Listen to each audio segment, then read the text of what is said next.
So with all the injuries and bad decision-making currently going on within the WWE, new ideas need to come forward to build new and big legendary storylines and matches, not only for the upcoming WrestleMania and Jerry World, but just in general in wrestling. And that's exactly what we're going to do right here on Fantasy Bookings with your copious savior, Dead on Dave.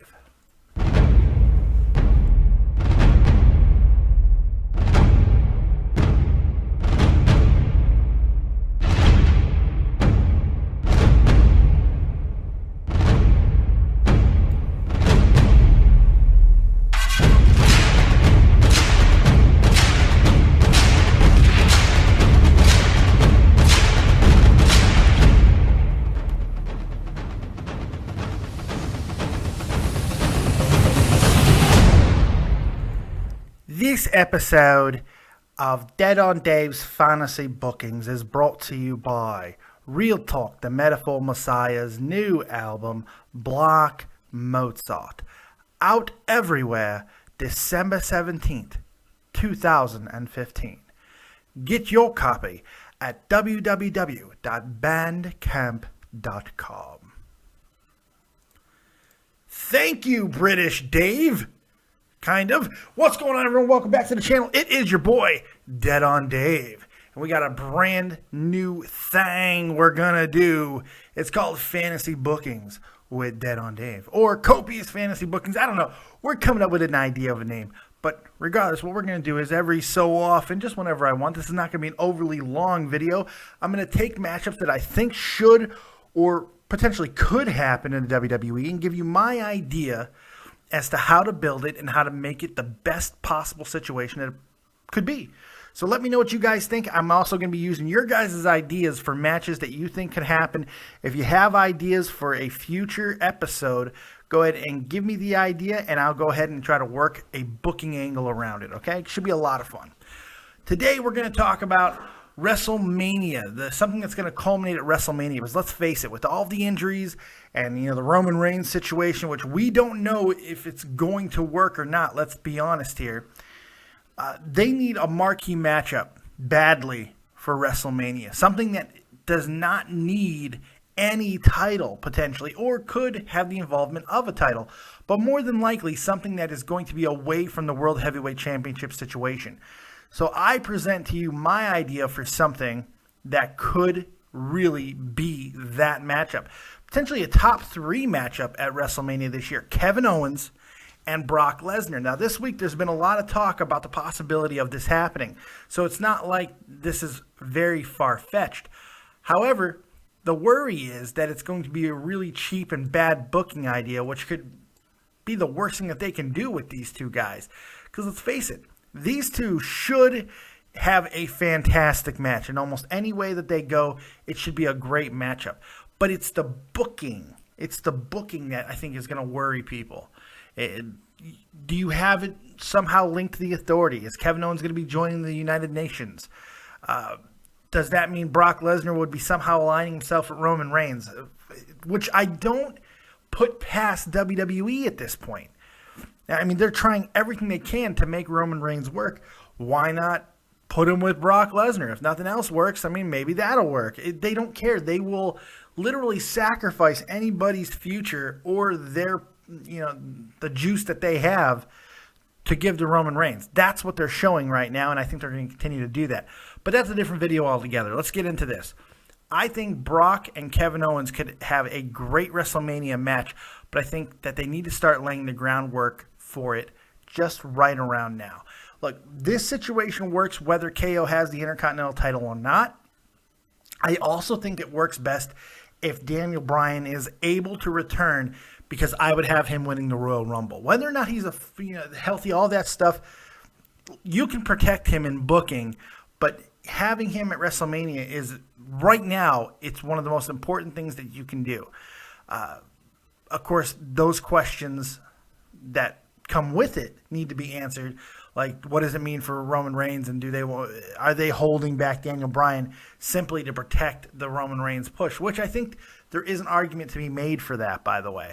All right, but all of that notwithstanding, I think it works best if Daniel Bryan's able to return, but doesn't really necessarily need to happen either. You could elevate somebody else to win the Royal Rumble in his place, but Daniel Bryan would work best, I think. All right, so I call this feud the prize fighter. Really simple premise. You have Kevin Owens beat Dean Ambrose at TLC to retain his Intercontinental title. Which I know this is not ideal for Dean, but I think that Dean can have a payoff later on that it would work out for him quite nicely. You have him win. You have Kevin Owens win and probably get involved with the United Nations, but I don't think that necessarily needs to happen either. All right. The next night, he starts talking about the prize fighter, which he's brought up before, about the fact that he's a prize fighter, and basically he's talking about him entering the Royal Rumble, because what bigger prize is there than WrestleMania being the number one contender and all that stuff? But he really has to emphasize it. He really has to put that emphasis on the fact that it's a prize fighter situation, and somewhere in there probably even drop Brock Lesnar's name. Not take a full-on shot, but just a little bit of a swipe to get the idea rolling. Just a little bit. Just give Brock a reason to respond, or Paul Heyman in this instance. You don't have to have Brock respond immediately. Because remember, after TLC, we have 6 weeks into the Royal Rumble. But soon, I would say New Year's Day, as soon as New Year's is over, the first Raw that is after the New Year, you have Brock return and Heyman responding or even singling out Kevin Owens. Maybe have a brief stare down in the back before they come out and talk about this. Just a brief stare down, something, a shoulder nudge, something like that. Okay? This is purely plot device. You say that, Kevin Owens, you're a prize fighter. That's what you say you are. You're a prize fighter. Well, I have the ultimate. And emphasize the word ultimate because it's going to get people conjuring up ideas of UFC and Ultimate Fighter and all those type of things, even though he wasn't an Ultimate Fighter. It's just a word that kind of, stimulates the imagination back to MMA. I have the ultimate prize fighter right here. And at Royal Rumble, he has his sights set on yours, being the Intercontinental title. Well, Kevin Owens, making it a little bit about the Intercontinental title, which some people are going to be like, oh, Brock Lesnar and the Intercontinental Championship, that doesn't make sense. Well, it might not, but in this situation, it's not going to matter, and here's why. Kevin Owens says, no, did you not hear me, Paul? Did you not hear me? No, I'm entering the Royal Rumble. I am a prize fighter, and I got a much bigger prize, and it doesn't involve your client because I'm entering the Royal Rumble, okay? And then Brock doesn't really say anything else other. Maybe they have a small altercation, get a little bit handsy, but that's it. Don't say another word about it. Royal Rumble, Kevin Owens enters early, okay? And directly after Kevin Owens, the next entrant is Brock Lesnar.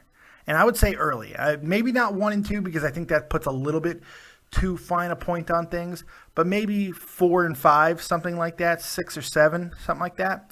And you have them go at each other quite frequently in the Royal Rumble, stay in until the final 5 or 6, maybe even final 4. And then you have Kevin Owens eliminate Brock Lesnar, but in a cheap fashion. Like Brock's back being turned, something of that nature. Just a really cheap elimination. Kevin Owens then immediately getting eliminated directly after, and then a little stare down outside of the ring. Maybe even some physical altercation there as well. But you want to let them mix it up in the Royal Rumble. I think that'll help quite a bit. Selling it, but they need to be in there in the ring going back and forth with each other at times for between 30 and 45 minutes. Really let them have a long run in the Royal Rumble. I think this should be a long Rumble anyway, but really put the emphasis on those two at times and just have them unbelievably aggressive, like two bulls charging at each other every time they see each other, seeing red. It would be really cool. The next night, Kevin Owens gets announced to have a title defense for his Intercontinental Championship, once again against Dean Ambrose. Dean Ambrose, after losing at TLC, kind of starts to rebuild the situation. Maybe he's even the one who eliminates Kevin Owens after Owens eliminates Brock Lesnar. So yeah, that's exactly what I would do. Dean Ambrose eliminates Kevin Owens. Kevin Owens calls him out the next night. Instead of calling out Brock Lesnar, because this would be fitting with Kevin Owens' character, he calls out Dean Ambrose. Dean Ambrose then says, all right, we'll fight, but it's got to be for your Intercontinental Championship. Kevin Owens agrees. Brock Lesnar appears, costs Kevin Owens the Intercontinental Championship to Dean Ambrose. So now you have a new Intercontinental Champion going into WrestleMania, so you have a way to build that situation. Now you have it set up.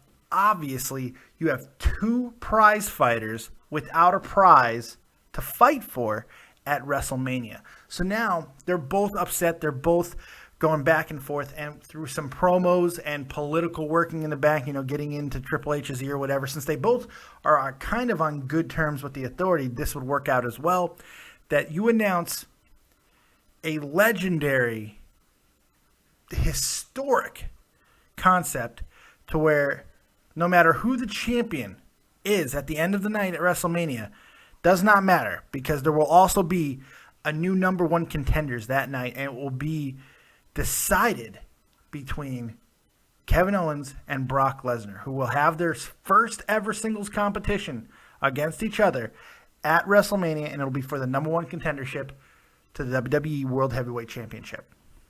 You have not only a huge marquee match that matters to the main title picture, but you have now set up the next year effortlessly. And whoever you have win, it doesn't matter. If you feel that Brock Lesnar is going to be a huge force for the WWE in the next year, or at least until some of the other guys make their return, then you can have him go over Kevin Owens. I don't think it hurts Kevin Owens too much, as long as the match is phenomenal. But obviously, I think the bigger situation is you have Kevin Owens beat Brock Lesnar at WrestleMania 32.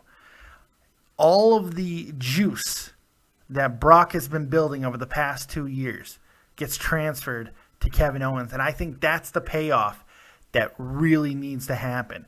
But this all has to be with Kevin Owens being elevated to that top heel spot, and you have him set for the next 3 or 4 years as the man to revile and loathe in the WWE. He is the man at this point, and it's irrefutable. Now, you can have him go on to win the World Heavyweight Championship. I think it sets up so many things. So I really like this booking idea. I think it is the optimal way to make everything happen. So there you go. That's my idea. And that is the end of Fantasy Bookings #1 with Dead on Dave. I hope you guys enjoyed it. Thank you guys very much for joining me for it. And I hope you have a really, really lovely day. Make sure you join me tonight for Dead on Dave Live. That's right, 6 p.m. Eastern Standard Time. Make sure you check me out. We're going to do viewer questions. We're going to talk about everything that's going on in the world of wrestling, sports, entertainment, pop culture, my life, your life, our life, everything that's going on in the world. And we're going to talk about Zach Greinke going to Arizona. We got so many things to talk about. It's going to be a lot of fun. And we're going to take your viewer questions. We're going to take your calls. It's going to be a lot of fun. Make sure you join me 6 p.m. Eastern Standard Time tonight, Saturday, December 5th, 2015. Thank you guys very much. Make sure you like, subscribe, and share. And as always, if you don't have talent, have talented friends. We'll see you next time. Peace.